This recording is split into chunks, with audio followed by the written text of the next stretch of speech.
السلام علیکم، میں حکیم فرحان تاریخی پروگرام روحانی علاج حکیم فرحان تاریخی کے ساتھ حاضر خدمت ہوں۔ اس پروگرام میں ہم آپ کے طبی اور روحانی سوالات کا جواب دیتے ہیں۔ یہ پروگرام کا باقاعدہ آغاز کرتے ہیں۔ سب سے پہلا سوال ہے، حکیم صاحب اگر کسی پر جادو ہے تو اس کی ظاہری علامات کیا ہوں گی؟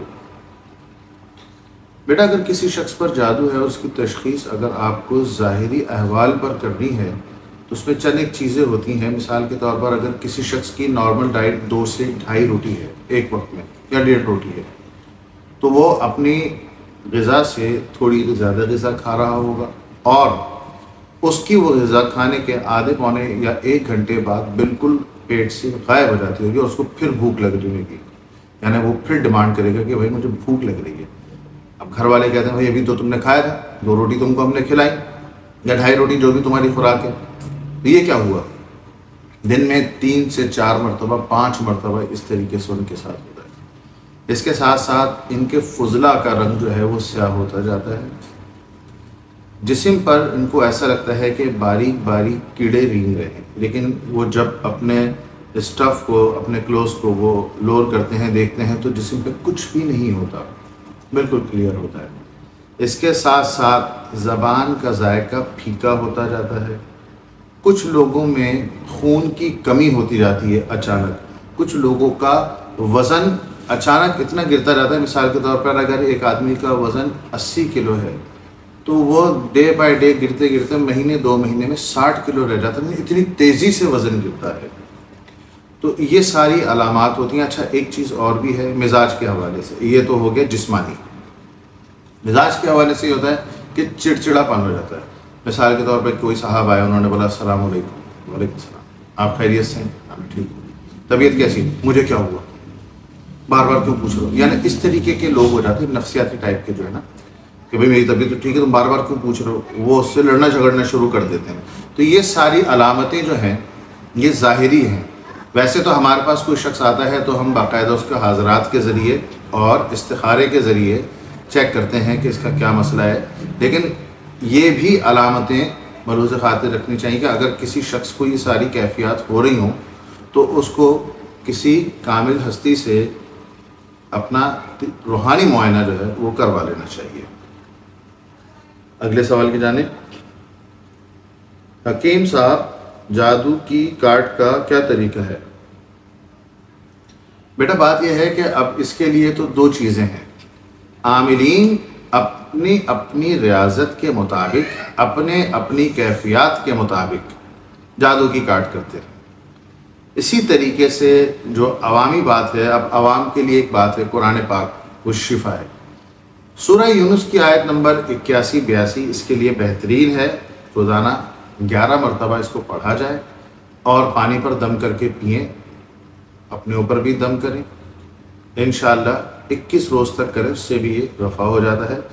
حسب توفیق صدقہ بہت ضروری ہے۔ صدقہ جو ہے وہ بلیات کو کھا جاتا ہے۔ اچھا، اسی طریقے سے آپ سورہ فلق، سورہ ناس، اس کو بھی آپ ذکر کر سکتے ہیں، اس کا ورد کر سکتے ہیں۔ اس کا بھی طریقہ کار یہی ہے کہ آپ 9 بار، 21 بار، 33 بار، 41 بار آپ اس کا ورد کریں، اس سے بھی آپ کو بہت افاقہ ہوگا۔ اچھا، سم ٹائمس یہ بھی ہوتا ہے کہ آیت الکرسی بہترین کام کرتی ہے۔ اس کا طریقہ کار یہ ہے کہ آپ نے 41 بار آپ نے اس کو ورد کرنا ہے۔ اچھا، جیسے اب ہمارے پاس کوئی شخص آتا ہے اور اس کے اوپر جادو ہوتا ہے تو اس کے مختلف علاج تجویز ہوتے ہیں جو حساب میں آتے ہیں۔ اب مثال کے طور پر اتفاق کی بات ہے کہ آج ایک صاحب کا اتارا کیا تھا تو ان کی کچھ چیزیں ان کو دینی تھی، تو اتفاق سے موجود ہیں، میں آپ کو دکھا دوں کہ یہ سرسوں کا تیل ہے۔ اس کو جسم پر رات کو لگانا ہے اور کچھ حصہ اس کا ایک چراغ ہے،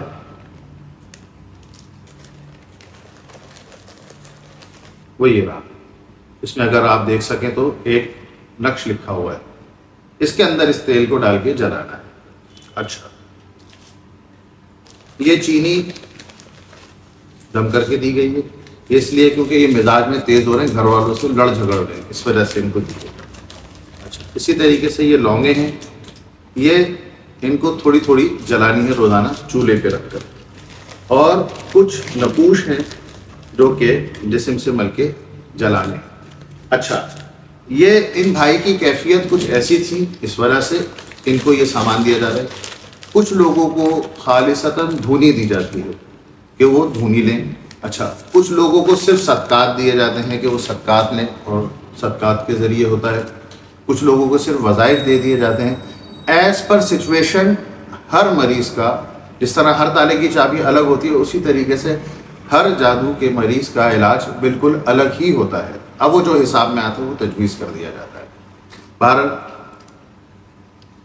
اگلے سوال کی جانب چلتے ہیں. حکیم صاحب، جادو سے کس طرح بچا جا سکتا ہے؟ دیکھیں بیٹا، یہ تو ناممکن بات ہے کہ آپ کچھ ایسا عمل کر لیں کہ آپ جادو سے بچ سکیں. ہاں، یہ ضرور ہے کہ ورد و وظائف کے ذریعے آپ اپنا حصار کر لیتے ہیں تو کسی شخص نے اگر آپ کے اوپر پہاڑ پھینکا تو آپ کو ذرہ لگے گا، یا اگر کسی شخص نے آپ کے اوپر جادو کیا تو آپ کو مختلف ذریعوں سے آگاہی ہو جائے گی. مثال کے طور پہ کچھ لوگوں کو خواب میں سانپ اور چھپکلیاں دکھتے ہیں. ہر آدمی کی اپنی اپنی کیفیات ہوتی ہیں. کسی کو کوئی عجیب سی چیز دکھتی ہے، کسی کو فضلہ دکھتا ہے. اب یہ لوگ آتے ہیں اپنی اپنی کیفیات بتاتے ہیں. یہ بھی انسان کے اپنے ظاہری اعمال کے اوپر ہوتا ہے. اگر وہ باشرہ ہے تو اس کی کیفیات دوسری ہوتی ہیں. اگر ایک آدمی صرف جمعے کی نماز پڑھ رہا ہے اور وہ مطلب دین سے دور ہے اور اس طریقے کی باتیں اس میں، تو اس کی کیفیات الگ ہوتی ہیں، اس کے خواب بھی الگ ہوتے ہیں بالکل. وہ پھر وہ اپنی کیفیات بتا رہا ہوتا ہے. تو ہر آدمی کی کیفیات الگ ہوتی ہیں. محفوظ رہنے کے لیے یہی ہے کہ آپ کوشش یہ کریں کہ 5 وقت کی نماز آپ نے لازمی پڑھنی ہے، اس کو چھوڑنا نہیں. اور جو شرعی احکامات کی پابندی ہے اس کو آپ لازمی کریں. اس سے کیا ہوگا کہ آپ جب اپنے رب کی اطاعت میں ہوں گے تو وہ آپ کو کسی قسم کا نقصان نہیں ہوگا. ٹھیک ہے، وقتی پریشانی تھوڑی سی ہوگی لیکن آپ کو پتہ چل جائے گا. مثال کے طور پہ آپ کا جسم ٹوٹنا شروع ہوتا ہے، آپ کو سردی لگنا شروع ہوتی ہے، آپ سمجھ جاتے ہیں کہ ملیریا. فوراً اپنے معالج کے پاس جاتے ہیں، وہ آپ کو جو بھی ادویات ہوتی ہیں وہ فراہم کرتا ہے اور آپ کھاتے ہیں تو اللہ کے فضل سے وہ ٹھیک ہو جاتا ہے. بالکل اسی طریقے سے اگر آپ شرعی احکامات کی پابندی کر رہے ہیں، نماز پڑھ رہے ہیں، اگر اللہ نے آپ کو اتنی قدرت دی ہے، آپ زکوٰۃ بھی ادا کر رہے ہیں اور قدرت دی آپ حج بھی کر رہے ہیں، یعنی آپ اللہ کی اطاعت میں ہیں، اور اس کے بعد اگر کوئی شخص آپ کے اوپر جادو کرتا ہے تو اللہ کی طرف سے غیبی طور پر آپ کو کوئی نہ کوئی ایسی چیز پتہ چلے گی کہ جس سے آپ کو اندازہ ہو جائے گا یہ پھر آپ اپنے علاج کی طرف جائیں گے. تو بس یہ اس کا بہترین واحد اور سب سے اچھا ذریعہ ہے کہ آپ اللہ کے نبی کی اطاعت کریں، ان کے احکامات کی پابندی کریں. تو انشاءاللہ عزوجل آپ ان تمام چیزوں سے نہ صرف یہ کہ محفوظ رہیں گے بلکہ اس کی وجہ سے ہونے والے ڈیزاسٹر جو ہے نا آپ کو کچھ نہیں کر پائیں گے. اگر آپ کو کوئی طبی یا روحانی مسئلہ درپیش ہو تو آپ اسکرین پہ دیے ہوئے واٹس ایپ نمبر اور ای میل آئی ڈی پہ رابطہ کر سکتے ہیں. اپنا نام اور والدہ کا نام لازمی مینشن کریں. السلام علیکم.